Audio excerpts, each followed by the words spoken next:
सुप्रभात बच्चों। सुप्रभात बच्चों। वर्ग सप्तम के सभी बच्चे ध्यानपूर्वक हमारी बातों को सुनेंगे। मैं आप लोग को हिंदी पाठ्य पुस्तक का 5वां अध्याय पढ़ाने जा रही हूँ। इससे पहले केवल पठन हेतु एक कविता है। शीर्षक है झांसी की रानी और लेखिका कौन है जानते हैं आप? सुभद्रा कुमारी चौहान। इससे पहले भी इस कविता को आप जानते हैं। इसमें रानी लक्ष्मीबाई की वीरता का वर्णन है। उसे आप लोग कंठाग्र कर लेंगे यानी याद कर लेंगे। इसके बाद मैं आज 5वां अध्याय पढ़ाने जा रही हूँ जिसका शीर्षक है अदल बदल। अदल बदल एक मार्मिक कहानी है। इसके लेखक पन्नालाल पटेल जी हैं। आप सुने। यह एक संवेदनापूर्ण गहन मार्मिक कहानी है। दो मित्रों की इस कहानी में दोनों बहुत ही गरीब परिवार से हैं। इस कहानी में दो मित्रों की मनोदशा का वर्णन है। एक की माँ नहीं है तो दूसरे के पिता उसके लिए एक नई कमीज सिलवाई। वैसी ही कमीज उसके मित्र ने भी जिद करके सिलवाई। इसी तरह की कहानी आप आगे सुने। होली की सुहानी शाम थी। बच्चे मोहल्ले के बीच में लगे नीम के पेड़ के नीचे एकत्रित हुए थे। होली की सुहानी शाम थी, जानते हैं बसंत ऋतु का वर्णन, होली फागुन के महीने का इसमें वर्णन है। और सभी बच्चे एक नीम के पेड़ के नीचे इकट्ठा हुए थे।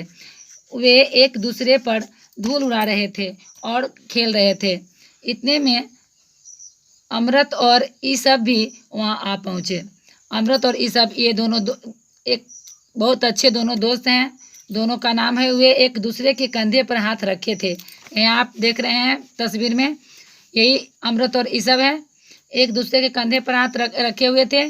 दोनों ही नई कमीज और निकर पहने थे। नई कमीज और निकर मीन्स होता है हाफ पैंट पहने थे। एक ही आकार के, एक ही नाप के और उसी दिन सिलवाए हुए।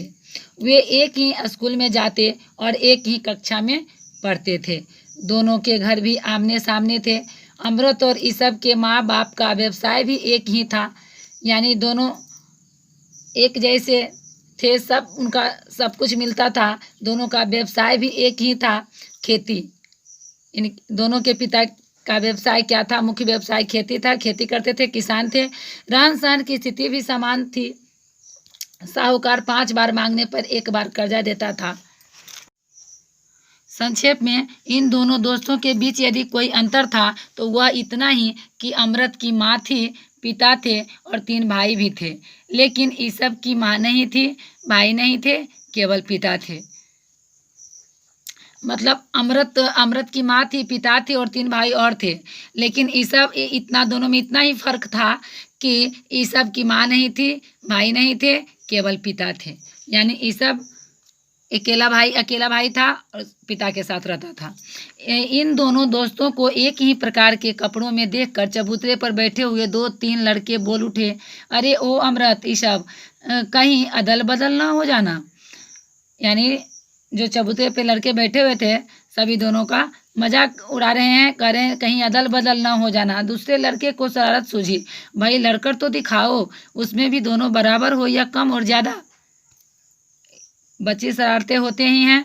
बच्चे दोनों पर ये सब मजाक उड़ाने लगे और कहने लगे कि दिखाओ, तुम दोनों लड़कर दिखाओ कौन किस में ज़्यादा ताकत है। पहला लड़का बोला, यह लड़ाई कोई गुस्से में तो हो नहीं रही, वैसे ही लड़ना है। ईसब ने अमृत की ओर देखा। अमृत बोला, ना भाई ना, मेरी माँ मुझे मारेगी। अमृत का भय ठीक ही था। घर से निकलते समय माँ ने चेतावनी दी थी, देखो जिद करके नए कपड़े बनवाए हैं, अब कहीं उनको फाड़ा या गंदा किया तो फिर देख लेना।